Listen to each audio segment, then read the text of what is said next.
The Nectar of Devotion by A.C. Bhaktivedanta Swami Prabhupada. Chapter 32 is called Symptoms of Continuous Ecstasy. It may seem contradictory that different states will occur, particularly if certain things are urged at the same time. But that which is motivated by, that which occurs as a result of, that which is dedicated to being conscientious,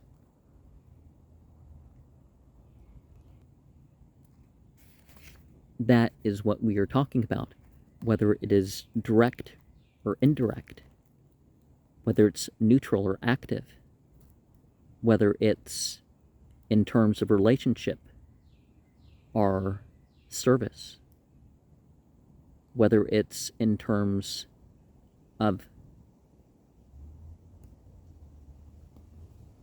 ascendance or descendants, whether it's in terms of spousal relationships. And of course, the one that's not quite listed here, the socially inappropriate one.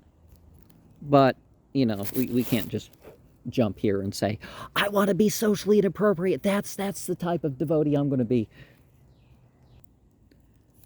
Now, sometimes people are neutral for the sake of peace, but sometimes they are truly satisfied. Sometimes we look at the joy of someone like a child or someone, but is that in ignorance? Or is it because they haven't had these false egos put upon them yet? Are they manifesting a sort of connection that we are not quite aware of, right? Now, some symptoms are more appropriate, are more useful, to give it a more universal way of looking at, than others. And the times verify.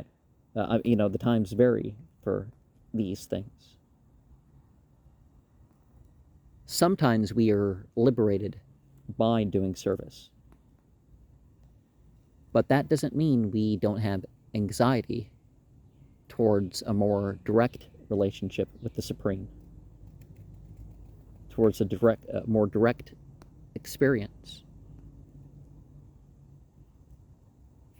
But if we have a neutral love, that's okay. It doesn't have to be a warm love or a cold love. Well, cold is actually probably what we're talking about, but you know what I mean. It's not a negative or a positive. It's something in between. And then we achieve a sort of Kevla. A lot of people want to lie and all sorts of stuff for jokes, but that's not what we're doing. Our mellowness can be in goodness and truth. Now, some people are going to be following the various devotees,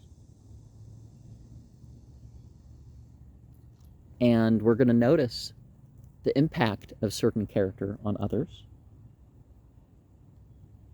And there's going to be mixed results of all sorts. The Mukunda Mala Stotra talks about how divinity delivers from the hellish life and the hellish planet. But the point is that at the moment of death, beyond, during life, that we are remembering just the impact of divinity, just how divinity impacts existence, the footsteps, as it's called.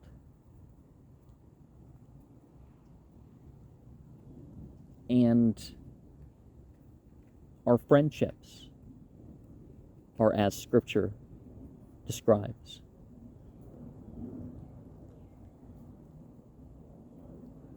That we are focusing on the friendships of those who want to maintain their spiritual remembrance,